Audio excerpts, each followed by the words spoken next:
Friends, मैं हर्षिता शुक्ला आप सभी लोगों का हर्षिता क्लासेस में बहुत बहुत स्वागत करती हूँ।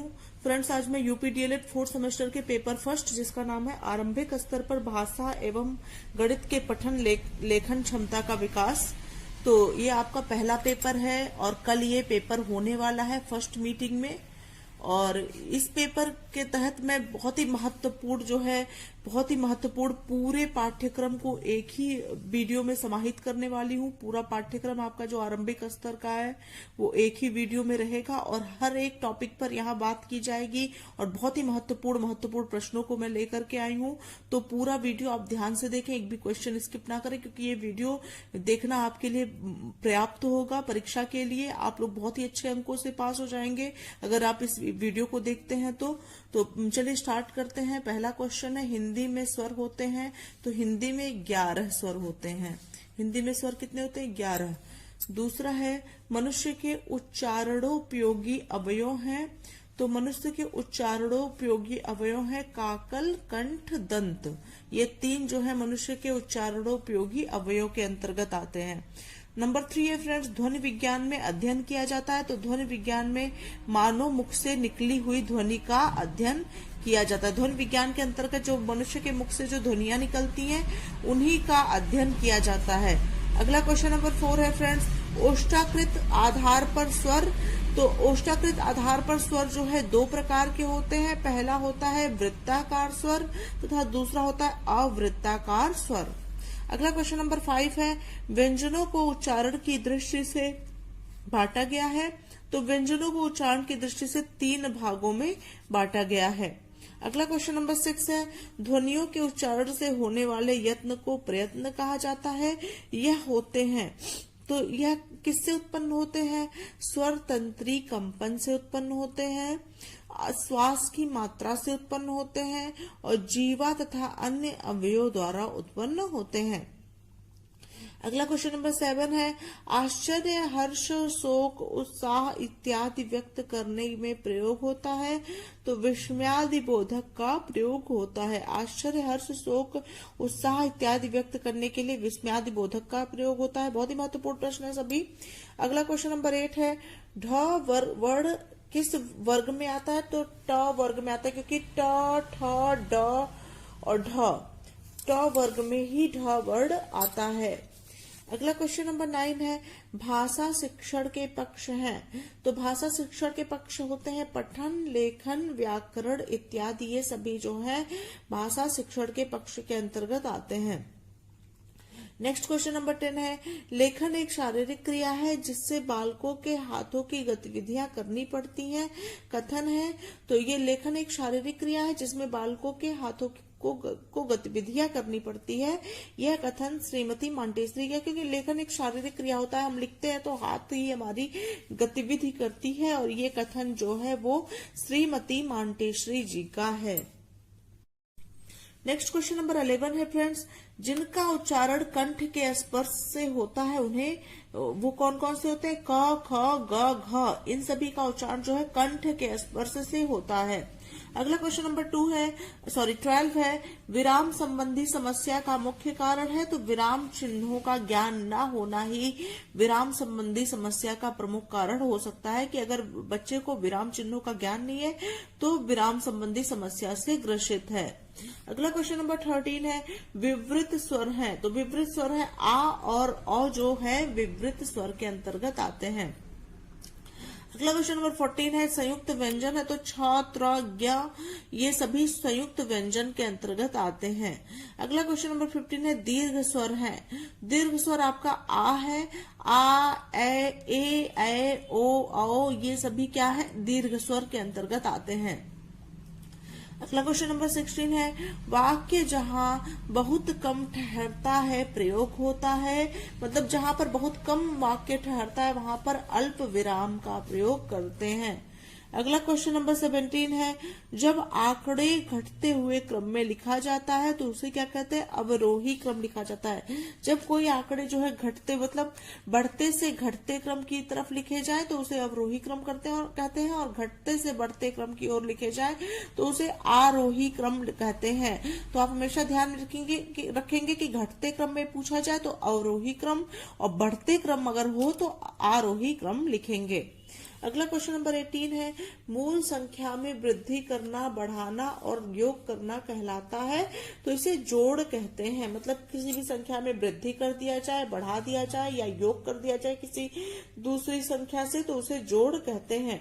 अगला क्वेश्चन नंबर 19 है, किसी संख्या के मान होते हैं तो किसी संख्या के मान 2 होते हैं, या तो पॉजिटिव या तो निगेटिव।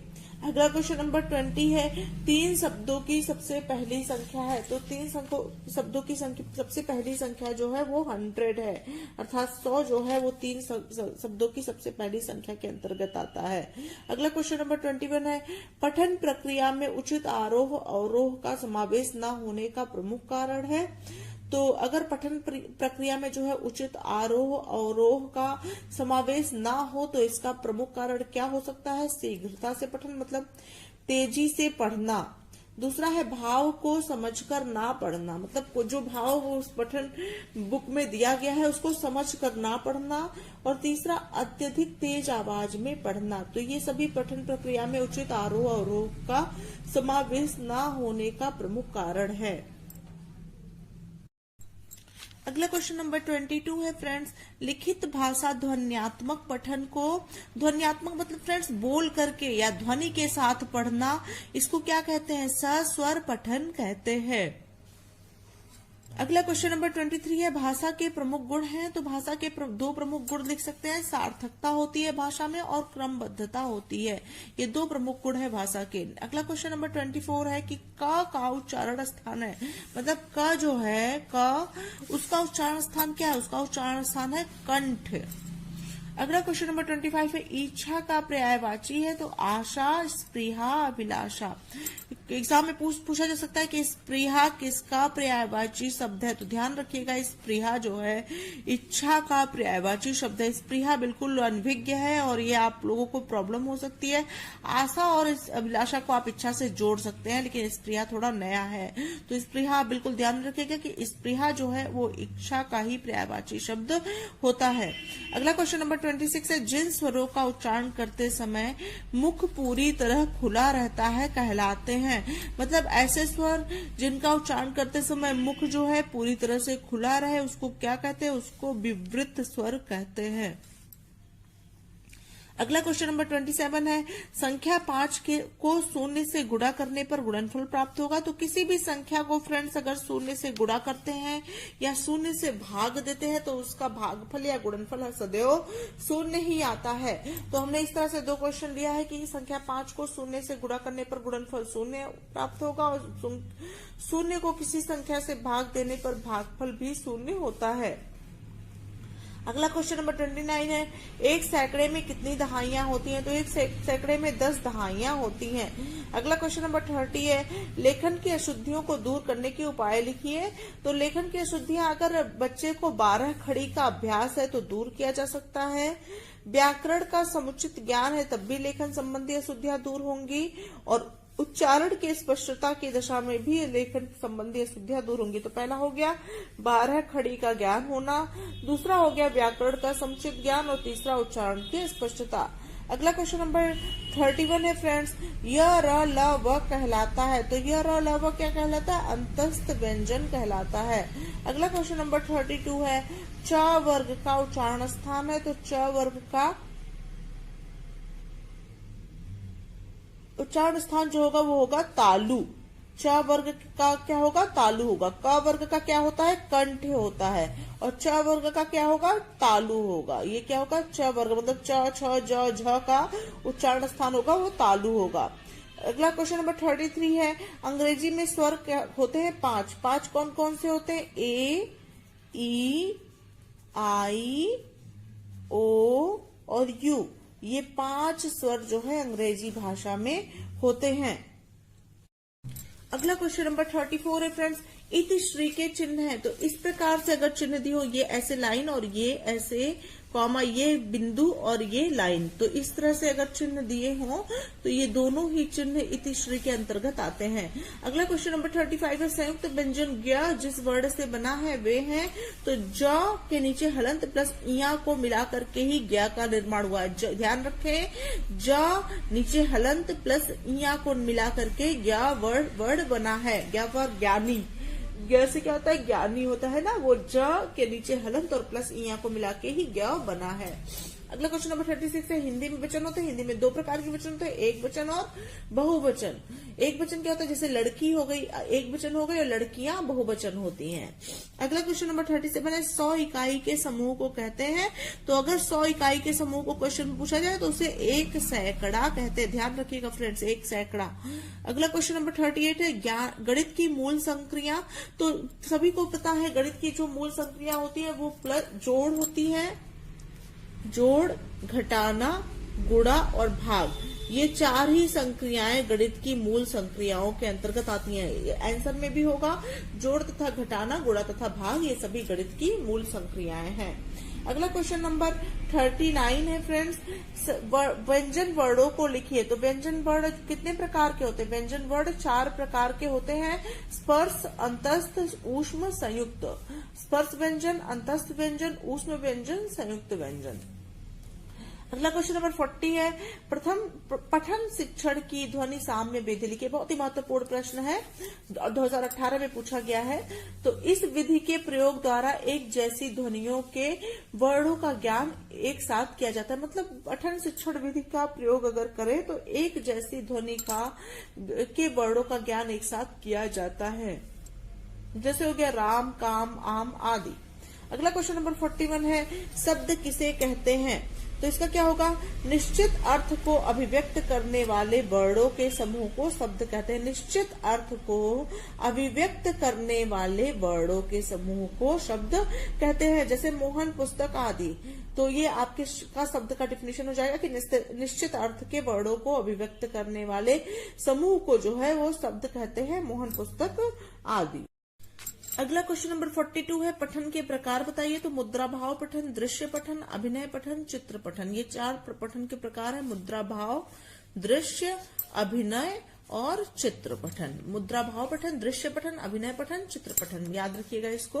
अगला क्वेश्चन नंबर 43 है, संकर शब्द किसे कहते हैं? तो वे शब्द ये शब्द जो होते हैं वो 2 भाषाओं से मिलकर बना दिए गए हों, उन्हें संकर शब्द कहते हैं। जैसे कि आपका रेल हो गया प्लस गाड़ी बराबर रेलगाड़ी। तो रेल और गाड़ी दोनों 2 अलग अलग भाषाओं के शब्द हैं, इनको मिला के एक शब्द का निर्माण होना ही संकर शब्द कहलाता है। तो 2 अलग अलग भाषाओं के शब्दों को मिलाकर एक शब्द बना दिया जाए तो उसे संकर शब्द कहते हैं। बहुत ही आसान डिफिनेशन कि 2 अलग अलग भाषाओं के शब्दों को एक साथ मिला कर एक शब्द बना दिया जाए तो उन्हें संकर शब्द कहते हैं, जैसे रेल प्लस गाड़ी बराबर रेलगाड़ी।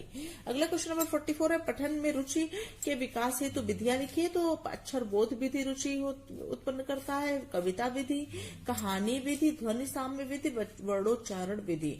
अक्षर बोध, कविता, कहानी, ध्वनि साम्य, वर्णोच्चारण विधि, तो ये सभी पठन में रुचि के लिए प्रमुख विधियां हैं। अगला क्वेश्चन नंबर 45 है, स्वर किसे कहते हैं? तो इसका आंसर होगा, स्वर उन ध्वनियों को कहते हैं जो मुख से किसी भी प्रकार अवरुद्ध हुए बिना उच्चारित होती हैं। मतलब स्वर वे ध्वनियां होती हैं जो मुख द्वारा किसी भी प्रकार से अवरुद्ध हुए बिना उच्चारित की जाती हैं। अगला क्वेश्चन नंबर 46 है, विलोम शब्द किसे कहते हैं? तो जब 2 शब्द विपरीत अर्थ प्रकट देते हैं तब वे एक दूसरे के विलोम कहलाते हैं। मतलब कह सकते हैं कि जब 2 शब्द हैं और एक दूसरे के बिल्कुल विपरीत हों और तो उन्हें विलोम शब्द कहते हैं। जैसे कि इसे विपरीतार्थक शब्द भी कहते हैं। जैसे कि आपका हो गया अधिक का न्यून, मतलब अधिक का न्यून हो गया, अधिक मतलब ज्यादा, न्यून मीन्स कम। असली का क्या हो गया, अगर कोई माल असली है तो वो उसका हो गया नकली। अर्थ का हो गया अनर्थ। तो ये सभी विलोम शब्द के अंतर्गत आते हैं।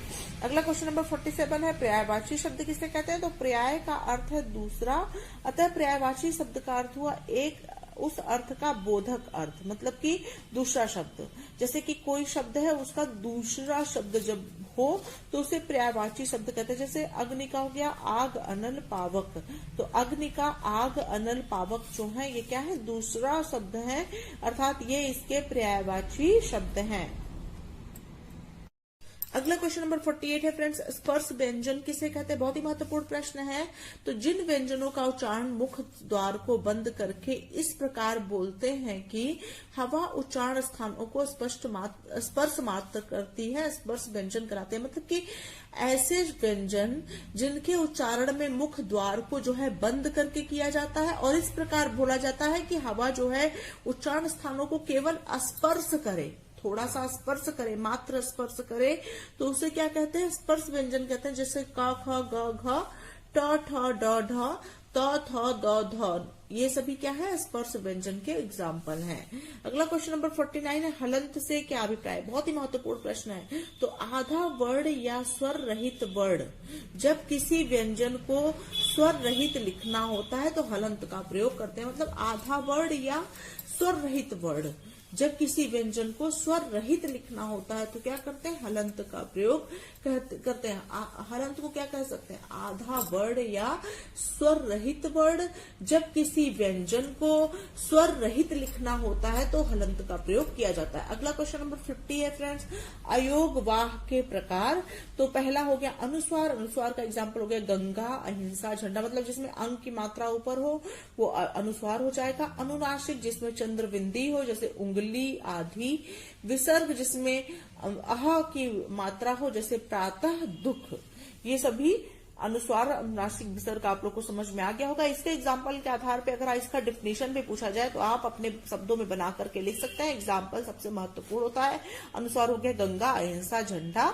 अनुनासिक हो गया उंगली, आधी। और विसर्ग हो गया प्रातः, दुख। अगला क्वेश्चन नंबर 51 है, बलाघात किसे कहते हैं? बहुत ही महत्वपूर्ण। तो बलाघात मूलतः शक्ति की वह मात्रा होती है जिसमें ध्वनि, अक्षर, शब्द या वाक्य का उच्चारण किया जाता है और शक्ति आधिक्य के कारण ही अपेक्षाकृत अधिक बलाघात युक्त ध्वनि, अक्षर या शब्द आसपास की अन्य ध्वनियां आदि से अधिक मुखर या शक्तिशाली होते हैं, उन्हें बलाघात कहते हैं। बलाघात मूलतः शक्ति की वह मात्रा होती है जिसमें ध्वनि, अक्षर, शब्द या वाक्य का उच्चारण किया जाता है। पहली बात, इसमें ध्वनि, अक्षर, शब्द तथा वाक्य का उच्चारण होता है और शक्ति आधिक्य के कारण ही अपेक्षित अधिक बलाघात युक्त ध्वनि, अक्षर या शब्द आसपास की अन्य ध्वनियां आदि से अधिक मुखर या प्रभावशाली होती। मतलब शक्ति उसमें अधिक होती है तो वो अन्य ध्वनियों से अधिक स्पष्ट होती है और अधिक क्या होती है? प्रयोग, वो शक्तिशाली होती हैं। तो ये रहे फ्रेंड्स टॉप 51 बहुत ही अधिक महत्वपूर्ण आपके प्रथम प्रश्न पत्र से प्रश्न।